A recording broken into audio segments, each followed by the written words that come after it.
get it, man. Let's cut to the chase, man. Let's talk about Aaron Glenn. He's been strongly linked to the New Orleans Saints job. It's being reported that he prefers the New York Jets job. That's the job he wants. We already know black coaches can't really be picky like that, or usually get the pick of the litter. Usually they meant to, get the jobs like DeMeco Ryans get. I mean, and have to do a phenomenal job, But like I said before, obviously he deserves to have a preference. In New Orleans, New Orleans Saints, man, I got a couple homies that's Saints fans, and they can't stand Mickey Loomis. He's the GM there, and they tired of him, and they don't have a quarterback, and they traded away a lot of their defensive talent. So obviously that's a project.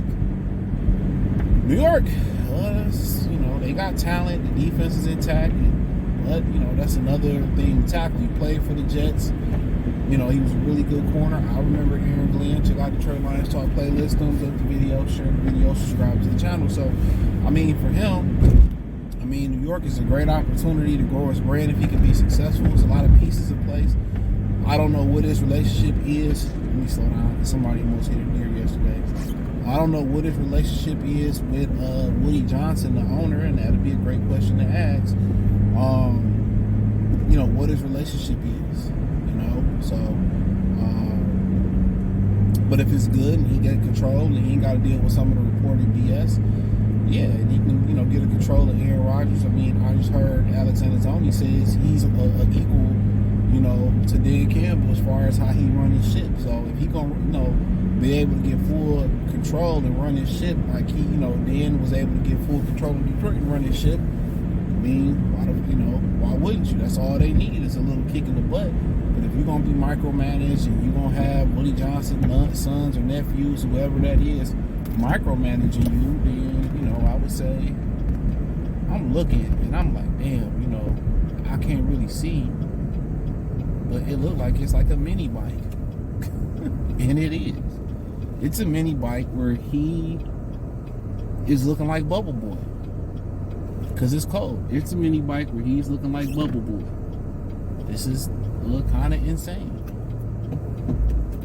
Okay, I can make a right turn, just making sure I ain't trying to go to jail out here. So yeah, this dude had a mini bike and he has like a plastic over the mini bike. I ain't seen that before.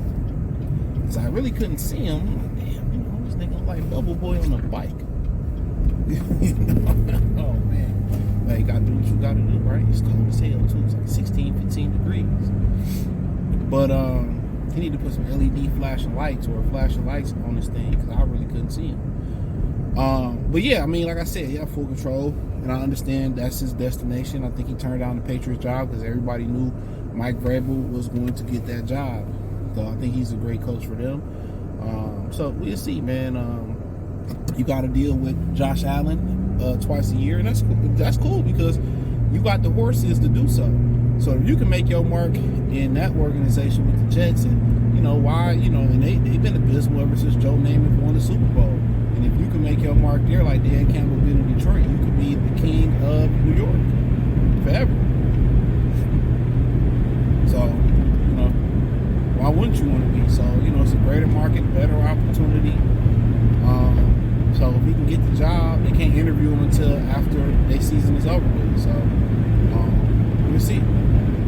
We'll see. But I think it's a good job if you can get full control and have to deal with the bullshit that come there. And that's the real answer. That's the real question. And then the question is, whoever they got prepared to take over for Aaron Glenn, are they ready? What is going to be the philosophy? You see, 49ers didn't really like the philosophy of Steve Wilkes, so they brought in somebody else. There's talks about maybe they should go get Rob Salah. Rob Salah, some type of,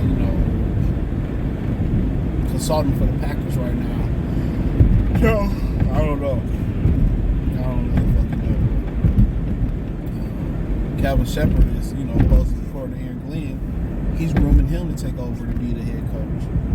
The defensive coordinator. So, people forget Anthony Lynn was Dan Campbell's original defensive coordinator, and it just wasn't working out. They got Ben Johnson in there, who was the passing game coordinator, and it's worked.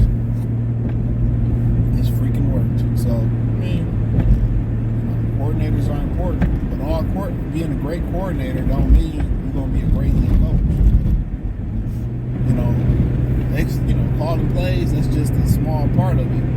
I always say leadership qualities, social skills, time management, game management, being able to make, big decisions, being able to have a hand in everything. Everybody just think because you're a defensive coordinator or you're a coach, you got to know X and O. You got to lead and manage. You got to lead men and manage personalities, bro.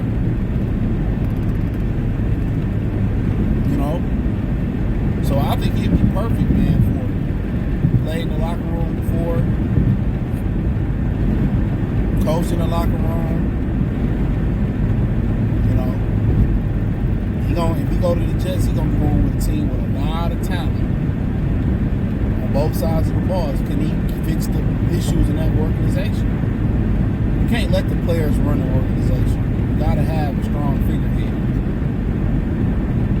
You cannot let the players run the organization. I'll tell you that right now.